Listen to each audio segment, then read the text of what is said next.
हिमवंत प्रदेश news में आपका स्वागत है। मैं भानु प्रकाश नेगी। हिमवंत प्रदेश न्यूज के खास कार्यक्रम, खास मुलाकात में आज हमारे साथ एक खास मेहमान मौजूद हैं और जिनका काम एकदम अलग आज की समाज में दिख रहा है। आज के परिप्रेक्ष्य में जो पर्यावरण के लिए बहुत अच्छा काम कर रहे हैं और वो हैं हमारे हिमवंत फाउंडेशन सोसाइटी के संस्थापिका और अध्यक्षा संगीता थपलियाल जी। नमस्कार। आपका स्वागत है मैडम। मैडम, सबसे पहले आपसे ये जानना चाहते हैं कि जिस तरह का आपका काम है, पर्यावरण संरक्षण के लिए आपने एक बीड़ा उठाया है और महिलाओं को भी आप जागरूक कर रही हैं, महिलाओं को सशक्तिकरण की ओर आगे बढ़ा रही हैं। अब ये जो मुहिम है, इसको काफ़ी समय हो गया है, लगभग आपकी मुहिम को, तो अब किस तरह से ये मूवमेंट लगातार जारी है? देखिए, हमने जो शुरुआत की थी, वो हमने मंदिरों में जो प्रयोग होने वाली माता रानी की चुनरी है, उस सिंथेटिक कपड़े के खिलाफ की थी। तो धीरे-धीरे हम लोग ये मुहिम को हमने विस्तार किया है और हमने इसके ज़रिए महिलाओं को रोज़गार दिया। तो हमारी ये मुहिम तो चल ही रही है कि जो सिंथेटिक चुन्नियाँ हैं, उनके बदले कॉटन की चुन्नियों का प्रयोग किया जाना चाहिए, ताकि वो सिंगल यूज़ की तरह हो रही चुन्नियों का रीयूज़ करके, रिसाइकिल करके कुछ महत्वपूर्ण काम कर सकें और गंगा को बचा सकें, प्रदूषण बचा सकें। इसके अगले चरण में हम लोग चले हैं बैग की तरफ। दरअसल हमारे जितने भी मंदिर हैं, वहाँ पर प्लास्टिक की बैग चलते हैं। तो हम लोग ये मुहिम कर रहे हैं कि उनके बदले जूट के बैग चलाए जाएँ, कॉटन कैनवास के बैग चलाए जाएँ। या अगर जो सरकार द्वारा अनुमति प्राप्त नॉन वूवन कपड़ा है, उसका भी कम से कम यूज़ करके हम इस तरह के बैग बनाएँ कि पर्यावरण को कम से कम नुकसान हो और लोगों की भक्ति भाव में भी कमी ना हो, उनकी सुविधा में भी कमी ना आए और महिलाओं को भी रोज़गार मिले। जी। तो वर्तमान समय में किस तरह से लोग आपसे जुड़े हैं? कितने लोग अभी तक आपकी मुहिम को पसंद कर रहे हैं? अभी हाल ही में हमसे पिछले 2-3 महीनों में हमसे 20 महिलाएँ जुड़ी हैं जी। और हमने 2 महिला स्वयं सहायता समूह का और निर्माण किया है और उनके ज़रिए हमने महिलाओं को घर बैठे रोज़गार देने का प्रयास किया है, जिसमें वो सफल भी हुई हैं। हम लोग इस तरह के बैग बनाते हैं, इसको कॉटन कैनवास बैग कहते हैं। जी। इसमें आप केदारनाथ जी का प्रिंट देख रहे होंगे। जी। ये आने वाले समय में जो तीर्थयात्री आएँगे, उनके लिए तैयारी की जा रही है बैग बनाने की जी। और जब तीर्थ यात्रा शुरू होगी उसके दौरान ये बैग दिए जाएँगे जी। पहाड़ों में। जी। इसके ज़रिए हम लोग प्रति बैग ₹5 या ₹6 हम उनको देते हैं महिलाओं को, वो घर लेके कपड़ा लेके जाती है कटा हुआ जी। और वो सिल के हमें वापस करती हैं। जी। तो इसके द्वारा एक तो उनको घर बैठे बच्चों की देखभाल भी कर पाती हैं और ऊर्जा आय का साधन भी जुटा पाती हैं। जी। तो इससे वो आर्थिक रूप से सशक्त होती हैं।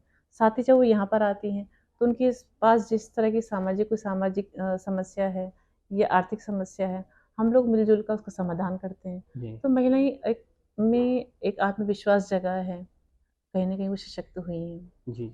निश्चित तौर पर आपकी मुहिम बहुत काबिले तारीफ़ है और सराहनीय है। जी। हम आपसे ये जानना चाहते हैं मैडम, जिस तरह से आपने सिंथेटिक चुन्नियों के खिलाफ ही बोलूँगा मैं, क्योंकि जी, वो जी, जी। पर्यावरण के लिए बहुत जी, नुकसानदायक जी, है। जी। उसके लिए एक मुहिम छेड़ी जी, जी। और उसमें जो है आपने जगह-जगह जा कर के इस अवेयरनेस को भी फैलाई, जागरूकता को फैलाने में जी, आपका जी। बड़ा रोल रहा जी, है। जी। किस तरह का समर्थन अभी आपको मिल रहा है जी, और जी। आपको क्या उम्मीद है कि आगे ये सब जो है पॉसिबल हो पाए? जी, मैंने ये देखा है कि जनता की से तो उसका बहुत अच्छा समर्थन है और हमने सरकारी विभागों में जो राज्य पर्यावरण संरक्षण विभाग है उनको भी हमने चिट्ठी लिखी है इस बाबत जी। और हम अवेयरनेस लगातार कर रहे हैं। बस ये है कि सरकार का हमें सहयोग चाहिए, तो सरकार थोड़ा-सा ये चूँकि धार्मिक मुद्दा है तो ये एकदम इस पे वो कदम नहीं उठाना चाहते हैं। हुँ। लेकिन धीरे-धीरे प्रयास जारी है, इसके लिए हमें उम्मीद है कि सरकार का सहयोग मिलेगा। जी। और अब जिस तरह से आपका काम जारी है, जिस तरह से आप बता रहे हैं कि आप बैग बना रहे हैं और जी। इसके साथ में जैसे अभी आपने कुछ समय पहले जो है बच्चों को स्वरोजगार की तरफ ले जाने का जी, एक जी, जी। प्रयास भी किया था जी, और जी, तमाम जी। संस्थाओं के द्वारा। जी, जी, जी, तो जी। उसमें बच्चों को क्या समझ में आ रहा है और किस तरह से आपने ये मुहिम को जो है शुरू किया है?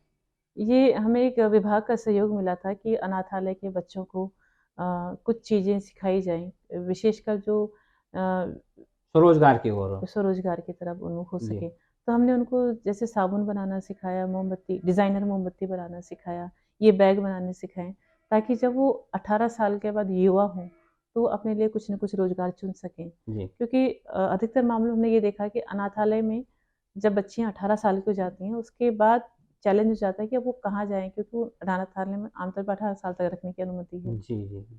तो इस तरह से हम ये कोशिश कर रहे हैं कि वो आत्मनिर्भर हो सके या हमसे जुड़ सके, अपने भावी जीवन को सुदृढ़ बना सकें। जी, जी। तो मतलब बच्चों ने किस तरह से इसे एक्सेप्ट इसे किया? बच्चों ने बहुत बहुत उत्साहवर्धक तरीके से लिया। जी, उन्होंने जब पहली बार देखा कि अच्छा, साबुन इस तरीके से बनता है, जी, उनको पहली बार महसूस किया, अरे ये तो हमारे आस-पास की चीज़ें हैं, जैसे नीम है, नीम का भी यूज़ इस तरह से किया जा सकता है कि हम साबुन, या एलोवेरा है जिसे हम गमले पे उगा सकते हैं, हुँ, हुँ। इसको इस तरह से यूज़ कर सकते हैं, ये इतना लाभदायक भी है। या डिज़ाइनर मोमबत्ती जब उन्होंने बनाना सीखा, तब उन्हें पता चला कि कितनी तरह की मोमबत्तियाँ होती हैं, ट्रांसपेरेंट मोमबत्ती अलग होती है, बी वैक्स अलग होता है। जी, तो बच्चों को जो नई जानकारी मिली, तो उनकी जिज्ञासाएँ भी बढ़ी हैं। बिल्कुल, बिल्कुल। तो उन्हें लगा कि हम लोग विभिन्न तरह के रोज़गार ही कर सकते हैं, सिर्फ़ सिलाई एकमात्र नहीं है, और भी कई तरह के साधन हैं कि हम जिससे आय का प्राप्त कर सकते हैं, ज़रिया प्राप्त कर सकते हैं। अच्छा, आने वाले समय में जिस तरह से आप इस तरह के बैग बना रहे हैं, जूट के बैग भी हमने देखे हैं। मंदिरों के लिए जो है आप देवी-देवताओं के लिए कपड़े जो कॉटन के तैयार जी। कर रहे हैं, जी, जी। जो रिसाइकिल में जो जी, है जी। लगातार प्रोसेस में रहेंगे। जी, जी। तो इस मुहिम के साथ-साथ जी, जी। और कौन-सी मुहिम पे आप काम कर रहे हैं ताकि पर्यावरण की सुरक्षा बनी रहे? एक मुहिम हमने रियल लाइफ क्लब करके की थी, जी, वृद्ध व्यक्तियों को लेकर जो जी, 60 के पार हो चुके हैं, और वो लोग जो अकेलापन महसूस कर रहे हैं, या वो चाहते हैं कि हमारा कोई साथ हो, और वो चाहते हैं कि उनके जो शौक छूट गए थे, उन शौक को पूरा किया जा सके, या अगर वो कहीं घूमने जाना चाहते हैं, तो उनके लिए एक समूह हो कि जिसके साथ वो सुरक्षित महसूस करे और घूमने जी, जा सके, क्योंकि परिवार में अ, बच्चे बिज़ी हैं आज की डेट में। तो हमने लाइव क्लब की शुरुआत तो कर दी है, और समय-समय पर कार्यक्रम भी करते हैं, और उम्मीद है हम बहुत जल्द उसका कार्यालय भी खोलेंगे। जी, तो ये चीज़ें हमारी पाइपलाइन में हैं, और क्योंकि वृद्ध लोग भी पर्यावरण के लिए अ, सजग हैं, जी। तो वो लोग भी आना चाहते हैं कि हम लोग सक्रिय रूप से समाज के लिए काम करें। तो जैसे ही ये कार्यालय बनता है, फिर उसके बाद अ, ये आप हमारा एक नेक्स्ट स्टेप भी देखेंगे। जी। मैडम जैसे कि मैं फिर से एक सवाल आपका वो जो आपने ये चुन्नियों को जो सिंथेटिक चुन्नियाँ हैं, जो हमारे जल को बहुत ज़्यादा नुकसान कर रही हैं और हमें पता भी नहीं है कि इससे तो जो है हमें नुकसान। नुकसान बहुत ज़्यादा हो रहा है, लोगों को कैंसर तक जो है जी, जी, जी, जी। जल प्रदूषण से हो रहा है, लोगों को जी, पता भी नहीं चल पा रहा है। तो जी। क्या मतलब इसका सरकारों को संज्ञान नहीं लेना चाहिए या आपने इस तरह से उनको बताने का प्रयास किया है कि ये इस तरह से नुकसान कर रही है? या ये संवेदनशीलता या संवेदनहीनता नहीं, मान नहीं, ली जाए? मुझे लगता है कि हमने वैसे बताने का प्रयास तो किया है, लेकिन ये फिर भी अज्ञानता है। सरकार जिस चीज़ के लिए फ़ोकस करती है, जनता का ध्यान भी उस तरफ जाता है। जी। तो सरकार ने प्लास्टिक की बोतल और प्लास्टिक की थैली के बारे में बात की है, तो जनता सजग हुई है। हुँ, जनता कपड़े के बैग पे आई है। कहीं न कहीं कोशिश करती है कि प्लास्टिक की थैली कम यूज़ की जाए। अभी सरकार के मतलब हमने पिछले सरकारों में ये प्रयास किया था। लेकिन अभी भी मैं ये देखती हूँ कि लोगों में अज्ञानता है। हमने अभी जब पिछली बार विभिन्न स्कूल के बच्चों का हमारे संस्था में दौरा हुआ था, जब वो भ्रमण पे आए थे, तो जब उन्हें हमने इस बारे में बताया, दिखाया, तो सब के सब आश्चर्यचकित थे, बच्चे से लेकर टीचर्स तक का भी, कि हमें तो इस बारे में पता ही नहीं था कि हम ये एक प्रदूषण ये भी है। तो मैं ये समझूँगी कि ये अज्ञानता है, और हम सरकार को इसीलिए बताना चाह रहे हैं कि सरकार जब इस चीज़ को समझे, इसकी तरफ ध्यान दें, तो इसको भी अगर बैन लगाएँ कि भई कॉटन की यूज़ की जाए, कॉटन की ही चुन्नियाँ बनाई जाएँ, तो जनता का भी ध्यान इस तरफ आएगा। जी। तो कुल मिला और के अज्ञानता है, मुझे पर्यावरण लगता भी है। सुरक्षित हाँ, रहेगा। जी, जी। मैं आपसे ये जानना चाहता हूँ जैसे कि हमारे उत्तराखंड के जो 9 जिले हैं, वो सारे जो है पर्वतीय अंचलों में हैं। तो क्या आपका दौरा वहाँ भी होने वाला है? वहाँ भी आप इस चीज़ को जागरूकता के तौर पर वहाँ पर जी, करें जी, क्योंकि जी, बड़े बिल्कुल। मंदिर और सारे तीर्थ स्थल लगभग जी, वहीं। जी, जी।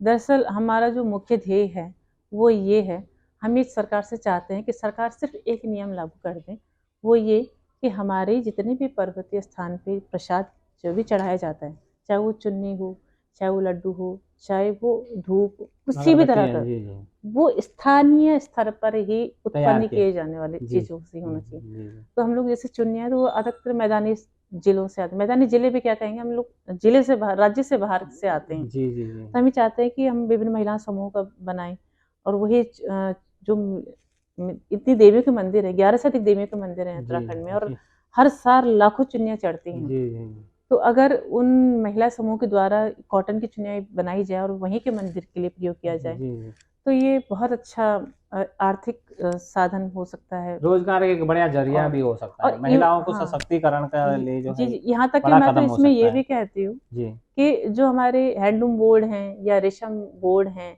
हम्म या खादी बोर्ड हैं, ये सब, इनका मैंने पिछले कुछ टाइम पहले खबर सुनी थी कि इनकी डिमांड कम है। हम्म तो डिमांड कम इसलिए क्योंकि हम लोग इसको मोड़ नहीं पाए जी रोजगार जी की तरफ। अब जी मैं ये कहूंगी कि वो इस तरह से कपड़ा उत्पादन करें कि चुन्नियाँ बनाई जा सकें, जी जी और वो कपड़ा उत्पादन करके महिला समूह को दी जाए हम्म कि वो चुन्नियाँ बनाए, और वो चुन्नियाँ ही तीर्थ स्थल में आ रहे भक्तों द्वारा मंदिरों में चढ़ाए जाए, जी जी और वो तो रिसाइकिल वो भी उसका हो जाएगी रिसाइकिल भी हो जाए। और तो पर्यावरण की हाँ, सुरक्षा भी हो जाएगी। पर्यावरण सुरक्षा, अब इससे देखिएगा पलायन भी रुकेगा, जी और महिलाओं में एक उत्साह रहेगा कि जब उनमें आय का जरिया रहेगा।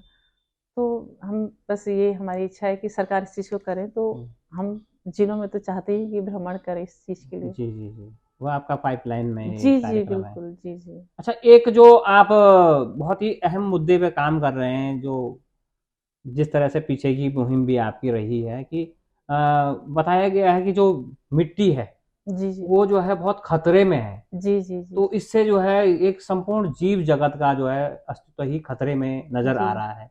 उस मुहिम को लेकर के आप क्या कहना चाह रहे हैं? देखिए, ये संपूर्ण जो आपने कहा कि वाक़ई की संपूर्ण जगत, उसमें हम भी शामिल होते हैं। हमारा अस्तित्व भी खतरे में है।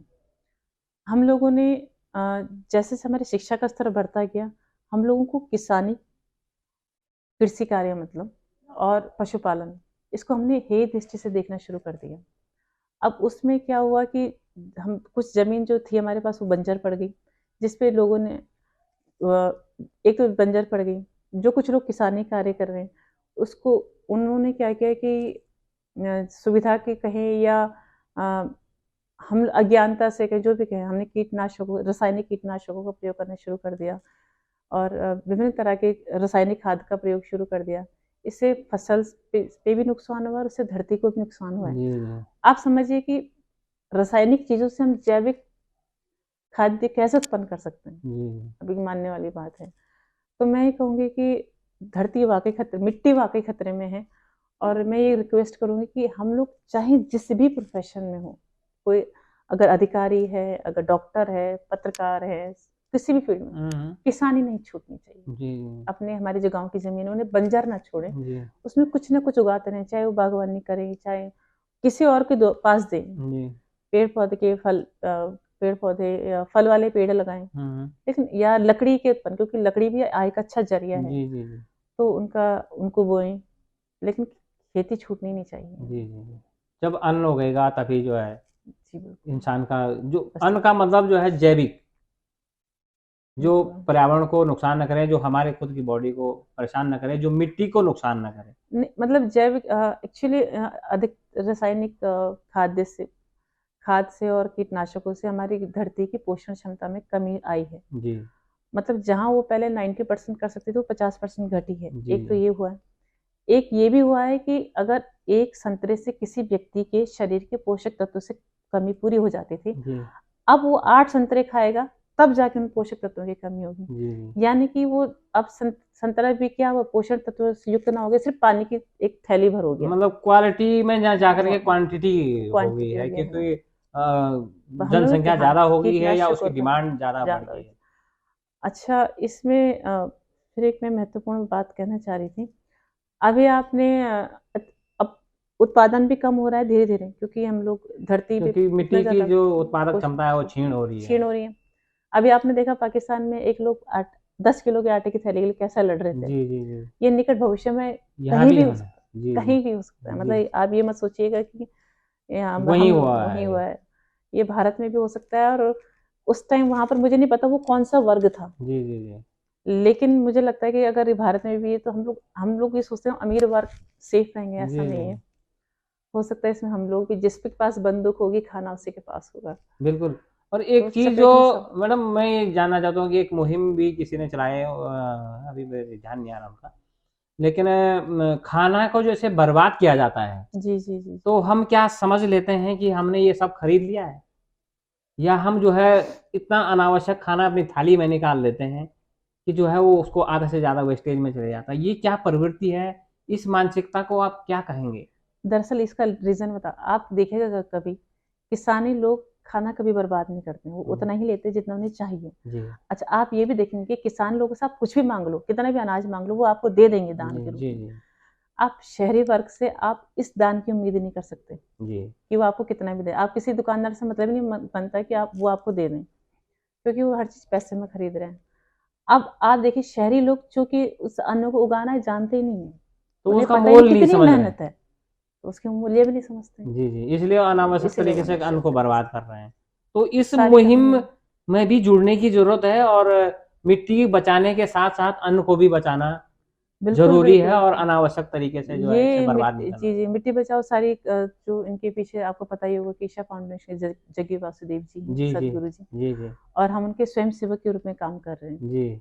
और हम लगातार इस मुहिम पे चल रहे हैं कि हम लोगों को अवेयर करें कि आप मैं वही कह रही हूँ कि आप शहरी क्षेत्र में रहते हैं, लेकिन आपके आपके बच्चों को पता होना चाहिए कि किसानी छूटनी नहीं चाहिए। वो गाँव में जाएँ, किसान खेत में जाके देखें।